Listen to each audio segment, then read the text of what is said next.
Queridos hermanos y amigos, estamos estudiando Hechos el capítulo 2. Y con mucho amor les invitamos a abrir sus Biblias para analizar con nosotros las grandes enseñanzas que encontramos en este pasaje bíblico, Hechos el capítulo 2.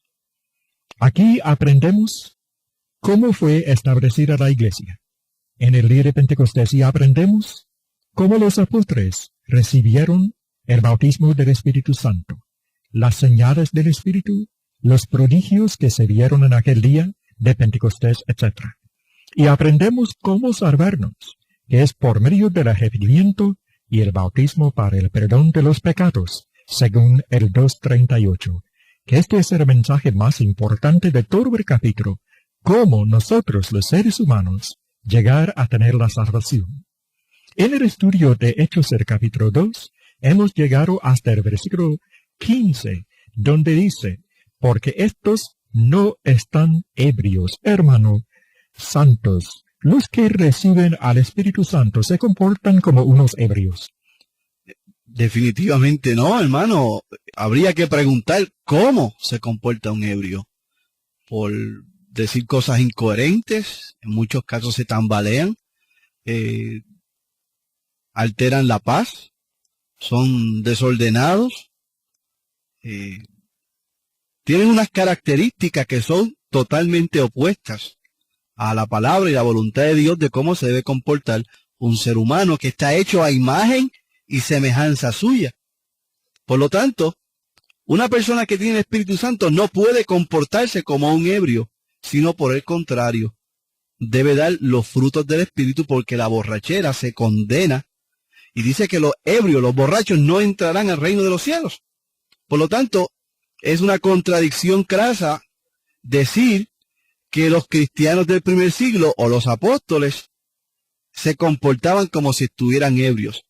Esto que usted menciona, hermano, y que el apóstol Pablo lo que hace es reaccionar a lo que dice el verso 13, que se más otros burlándose decían que estaban llenos de mosto. Pedro, sí. Es una incomprensión o una falta de interpretación a ese texto para poder justificar unas prácticas que tenemos en el siglo XX que se utilizan para fomentar el avivamiento, la sugestión, el emocionalismo extremo que lleva a algunas personas a cometer el error de pensar que están hablando lenguas cuando están autosugestionados y comienzan a balbucear algunas sílabas incoherentes y unos lenguajes que podemos llamar extáticos. Interesante. ¿Quiénes decían, estos están llenos de mosto? Los burladores. Correcto. Eso es un punto bien importante que usted trae. Los burladores. Esas personas que son, también se les llaman escarnecedores, que se oponen a la palabra de Dios, que los encontramos en todas las edades del ser humano, pero como personas reprobadas de Dios. Por lo tanto, no podían ellos entender ni discernir las cosas de Dios, como Pablo explica en otro pasaje donde dice que el hombre natural no puede discernir las cosas del Espíritu. Entonces no podemos entender ni tomar en consideración la interpretación de un hombre carnal para justificar nuestra práctica pseudocristiana. Amén. Fíjense, amados, en lo que dice el 11, la última parte. Les oímos hablar en nuestras lenguas las maravillas de Dios.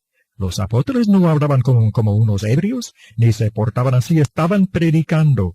No solo Pedro, sino los otros también. Todos recibieron el bautismo del Espíritu Santo y todos estaban predicando en aquel día. Y cuando los escucharon, los que se juntaron, comprendieron, entendieron la verdad y dijeron, estos están predicando las maravillas de Dios, la salvación por medio de Cristo.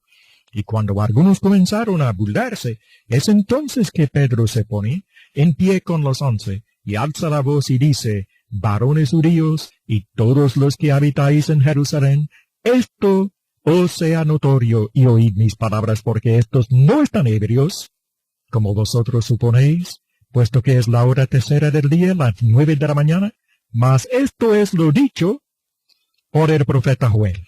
Exacto, comienza entonces a citar las escrituras que a continuación leo.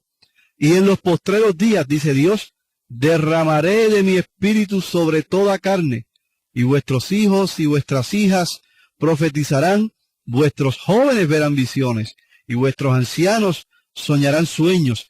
Y de cierto sobre mis siervos y sobre mis siervas en aquellos días derramaré de mi espíritu y profetizarán, y daré prodigios arriba en el cielo y señales abajo en la tierra, sangre y fuego y vapor de humo.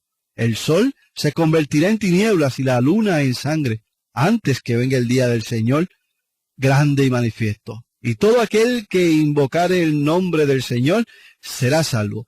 Encuentro prudente en este momento, hermano Shapley, que nosotros podamos dar una explicación de esta profecía para que nuestros amigos puedan entender claramente lo que significa y no se sientan angustiados porque no manifiesten dones del Espíritu Santo ni las cosas que aquí se mencionan, y que puedan entender y aceptar que es una profecía cumplida y que por lo tanto ellos no tienen que experimentar estas señales del Espíritu Santo. ¿Qué le parece? Me parece muy correcto, va a ser así.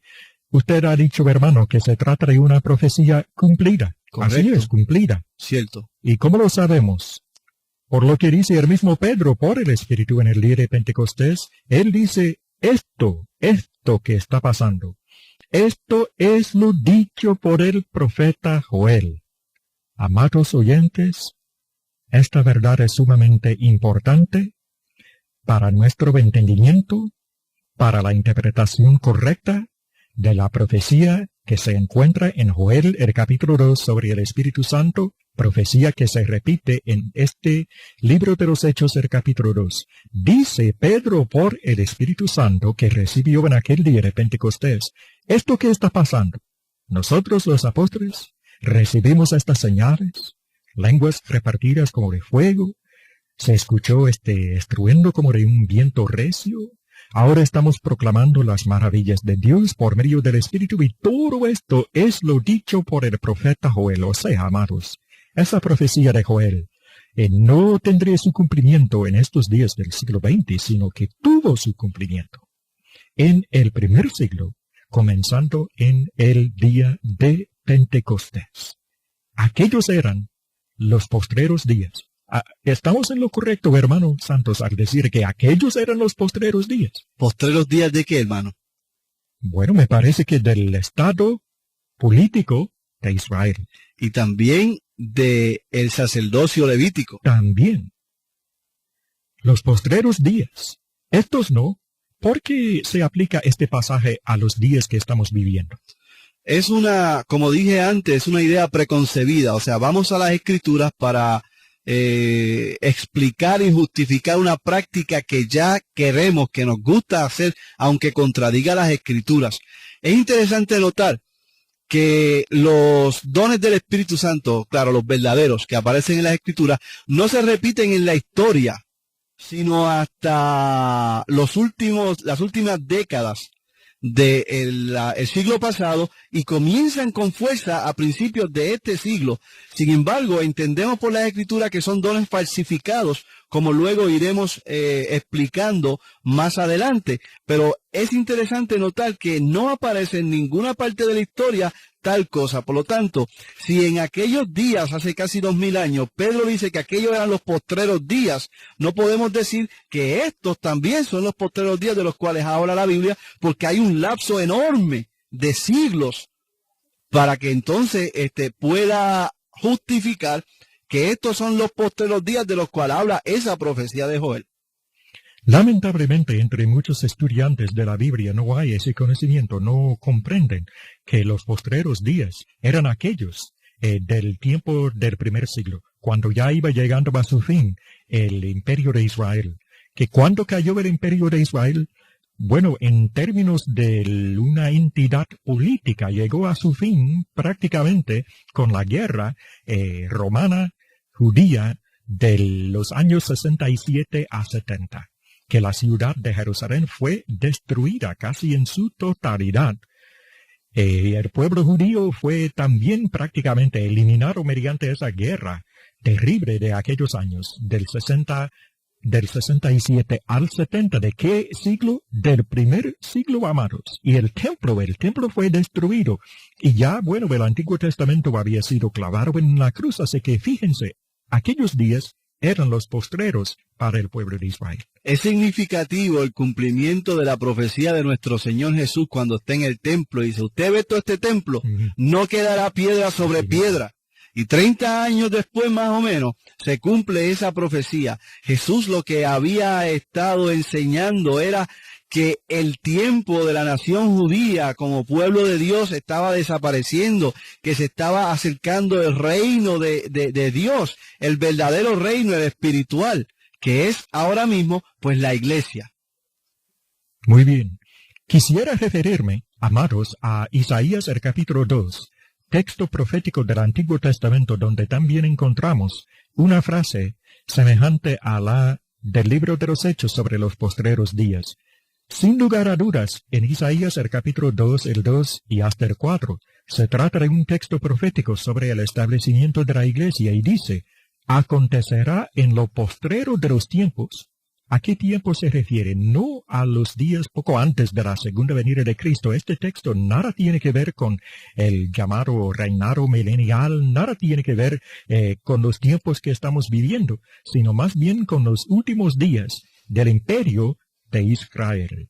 Y dice, acontecerá en lo postrero de los tiempos, en aquellos tiempos del primer siglo, será confirmado el monte de la casa de Jehová. Este lenguaje todo tiene que ver con la iglesia, con el reino espiritual que se manifestó en el día de Pentecostés del año 33 del primer siglo de esta época cristiana. Y luego en el 3 dice, vendrán muchos pueblos y dirán, venid y subamos al monte de Jehová, a la casa del Dios de Jacob. Ya lo hemos visto, como en el día de Pentecostés habían venido muchos de muchos pueblos, de muchas tierras lejanas, y estaban en Jerusalén para celebrar la fiesta de Pentecostés. Allá, entonces, en Jerusalén y en el día de Pentecostés, se manifestó el Espíritu Santo en los apóstoles, enseñándoles a los presentes la ley, como dice el 3 en la última parte, porque de Sión, es decir, de Jerusalén, saldrá la ley, la nueva ley, y de Jerusalén la palabra de Jehová. Así que en ese texto profético de Isaías también se refiere a los últimos tiempos del reino de Israel.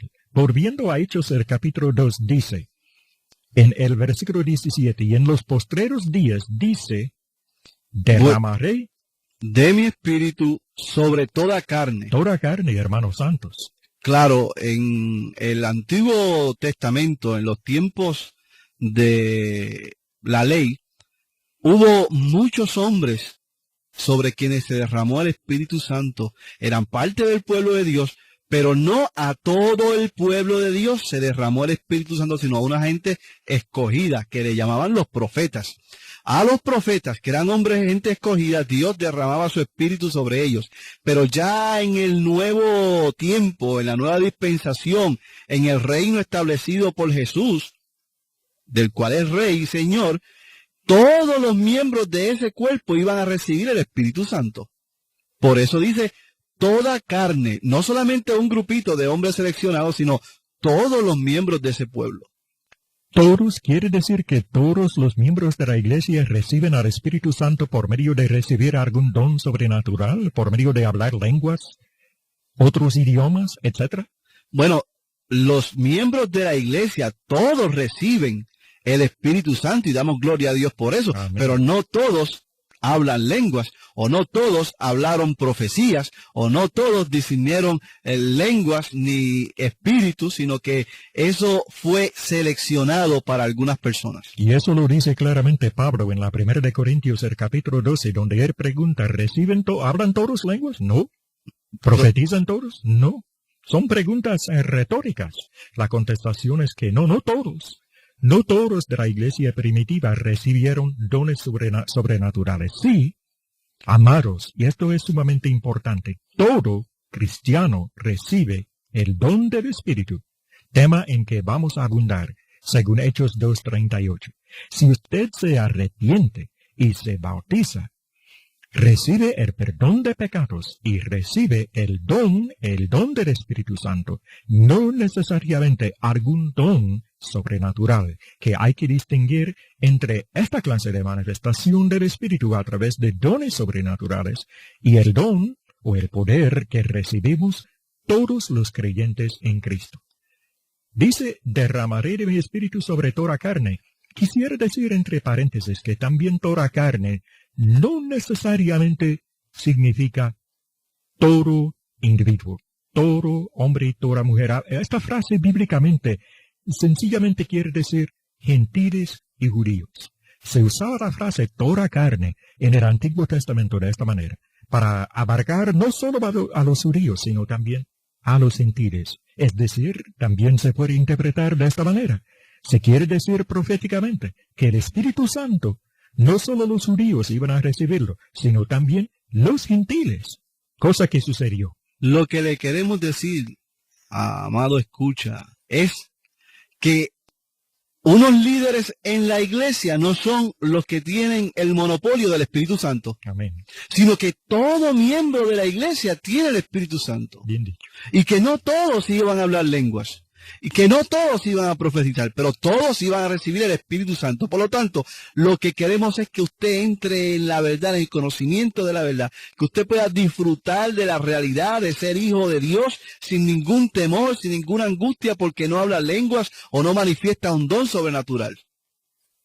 Bien, dice el texto, dice en el versículo 17, y vuestros hijos y vuestras hijas profetizarán. Y sigue y dice, Dice la palabra, además, que vuestros jóvenes verán visiones y vuestros ancianos soñarán sueños. ¿cómo se explica esto, hermano?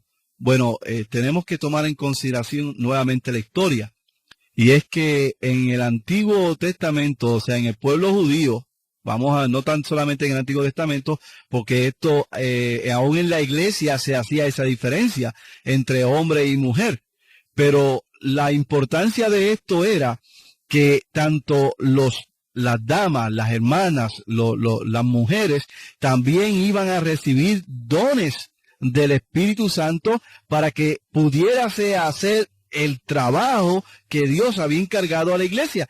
Dice las Escrituras que nos llamó para predicar las virtudes de aquel que nos llamó. O sea, las virtudes de Dios. Y eso no era un trabajo más que de hombres nada más, sino que iba a ser un trabajo de toda carne, hijas, hijos, vuestros hijos y vuestras hijas. No iba a haber ninguna diferencia entre hijos e hijas para predicar el evangelio. O sea que no estoy hablando tampoco de que ahora nosotros vamos a aceptar reverendas, ni misioneras, ni nada de ese tipo de cosas, porque la Biblia autoriza solamente al hombre al liderato. Pero dentro de la iglesia la mujer puede hacer muchas obras evangelísticas sin que eso signifique que usurpe la autoridad del hombre. Amén. De hecho, muchas mujeres de la iglesia primitiva servían como ayudantes a Pablo y a Pedro y a los demás que iban predicando. Predicaban entre las mujeres, obra lícita para la mujer dentro de los límites fijados por el Espíritu Santo para la obra de la mujer. Y las hijas, pues, predicarían también, edificarían entre las demás muchachas, los jóvenes entre los jóvenes. No sería así, no habrá sido así en la iglesia primitiva. Definitivamente tiene que ser así si nosotros vemos la armonía de las Escrituras. Importante en todo esto es, hermano, que no solamente tenemos que verlo, sino que practicarlo aún en nuestros días. Amén. Me acuerdo, hermano, de un evangelista de la iglesia primitiva que se dice que él tenía 4 hijas, doncellas, que profetizaban. ¿Quién era él?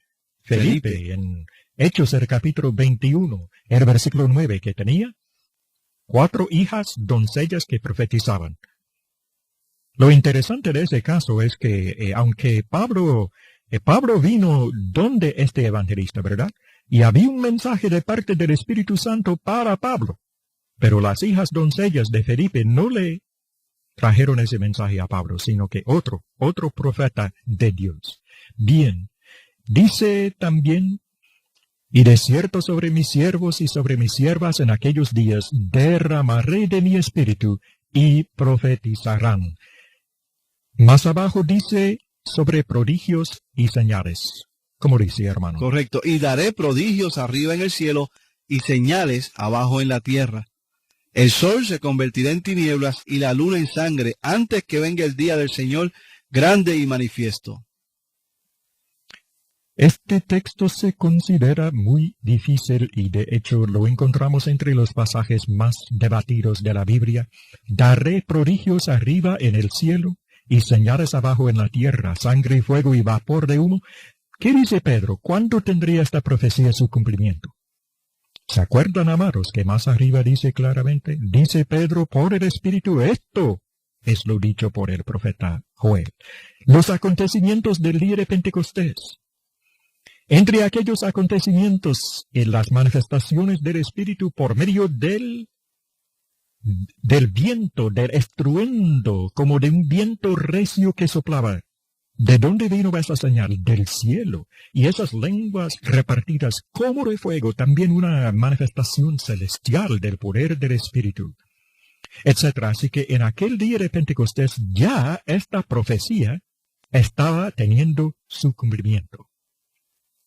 Tenemos que entender todo esto de esa manera, porque de lo contrario vamos a caer en los tantos errores en los que cae el sectarismo, que habiendo tanta palabra clara y directa sobre la conducta que debemos tener los cristianos, se envuelven en textos ambiguos y difíciles para enredarse y entonces sacar de ahí doctrinas de error que puedan darle justificación a sus prácticas erróneas. Muy bien. Vamos a concluir con esta parte donde dice el sol se convertirá en tinieblas y la luna en sangre antes que venga el día del Señor. No es nuestro propósito en este momento profundizar grandemente en este pasaje difícil. Basta decir por el momento que el sol y la luna en el lenguaje profético del Antiguo Testamento y también del Nuevo, estas son palabras que se refieren a veces a gobiernos, a gobernantes, a príncipes, etc. Se refiere muy probablemente a la caída de los gobernantes del pueblo de Israel. El sol se convertiría en tinieblas, etc. La luna en sangre antes que venga el día del Señor. En este caso, amados, en este contexto, el día del Señor nada tiene que ver con la segunda venida de Cristo, sino con la manifestación del Señor a través del ejército romano para castigar al pueblo incrédulo de Israel. Tal es la explicación, la interpretación correcta del pasaje a nuestro entender. Hay dos cosas que cayeron en ese tiempo, que fue el templo o la religión judía y el Estado judío. Entonces, Sí. el sol y la luna tienen armonía con el texto 17 que habla de los postreros días, dice el Señor. Habíamos dicho que los postreros días del reino de Israel y de la religión judía. Y ahí, en los últimos textos, el 21 habla, en la última parte del 20, habla de que el sol y la luna tendrían tinieblas y se cubriría de sangre. O sea que serían destruidos la religión judía y el Estado judío.